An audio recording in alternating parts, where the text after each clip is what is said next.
independen dalam makna spiritual itu adalah ketika kita itu sudah tidak bergantung kepada yang selain Allah. Orang ini. Kita kok tahu dari konsep hamba, dia hanya bergantung kepada.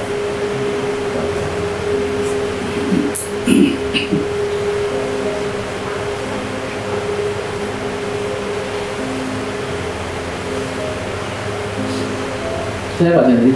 Nggih, monggo. Tapi jauh takon, Pak. Bener-bener. Iya, saya lagi ya. Elaborasi nggak penting. Bukan kurang materinya bagus ya sebenarnya.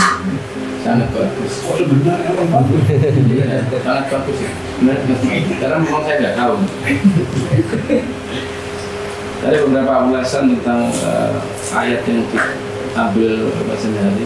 Di antaranya adalah tentang penciptaan manusia, Pak Jendri. Nggih. Yang artinya itu aku tidaklah diciptakan cinta manusia melainkan agar mereka beribadah kepadaku. Kemudian yang kedua muncul lagi, wahai jiwa yang tenang, kembalilah kepada Tuhanmu dengan ridho dan diridhoi. Nah, pada saat saya membaca ini, saya teringat tentang ayat lain ya, yaitu di surat Al-Imran, Inna dina indahul Islam. Yang jelas bahwa sesungguhnya agama yang diridhoi di sisi Allah hanyalah Islam.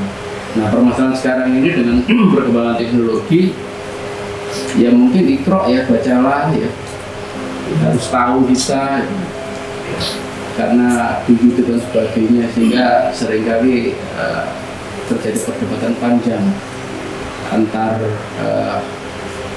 keyakinannya. Nah, mana inilah kemudian ingin saya tanyakan, bagaimana dengan ayat ini?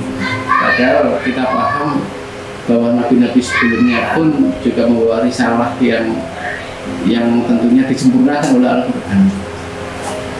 Ini bagaimana untuk kembali pada Allah itu? Iya, terima kasih Pak Didi. Ini pertanyaannya dalam.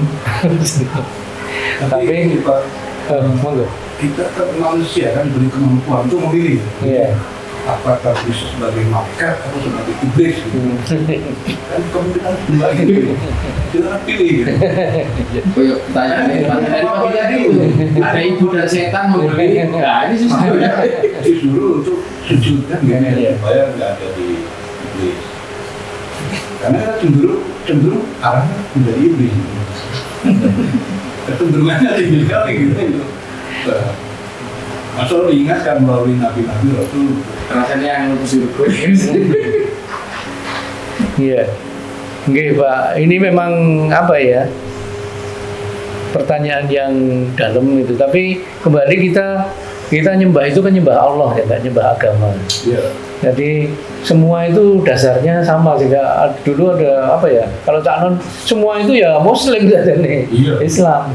Cuma kan kemudian sebagai metode itu apa pilihannya macam-macam. Tapi kan kalau kemurniannya kan dari Tuhan semua ya. Tapi katakanlah sebagai Islam sendiri, katakanlah sebagai agama yang paling akhir ya. Ketika tafsir apa fikihnya itu kan beda-beda ya. Iya. Beda-beda yang menurut saya kadang-kadang orang kok apa ya melestarikan perbedaan itu padahal sudah tahu jawabnya mungkin ya. Saya apa SMP SMA itu merasakan sekali misalnya soal kunut aja ramai banget tuh. Soal kunut ramai banget tuh. Dan saya menjadi plong itu ketika Buya Hamka dan Idam Khalid naik haji, naik kapal bareng-bareng itu. Buya Hamka itu kan topnya Muhammadiyah. Idam Khalid itu ketua NU. Dan dulu kan naik haji, naik kapal itu kan 2 bulan itu nih Pak. Nah ketika Buya Hamka yang duluan subuhan jadi imam, nggak pakai kunut padahal Muhammadiyah. Ketika Idam Khalid yang NU duluan jadi imam. Sorry kebalik ya. Buya Hamka itu pakai kunut. Ketika Idam Khalid nggak pakai kunut ya. Ya artinya itu sebenarnya persoalan sudah selesai dari sisi sisi apa ibadah ya, tapi kok masih dipersoalkan itu ya misalnya. Ini soal Islam saja ya, tapi kita bayangkan yang lain ya.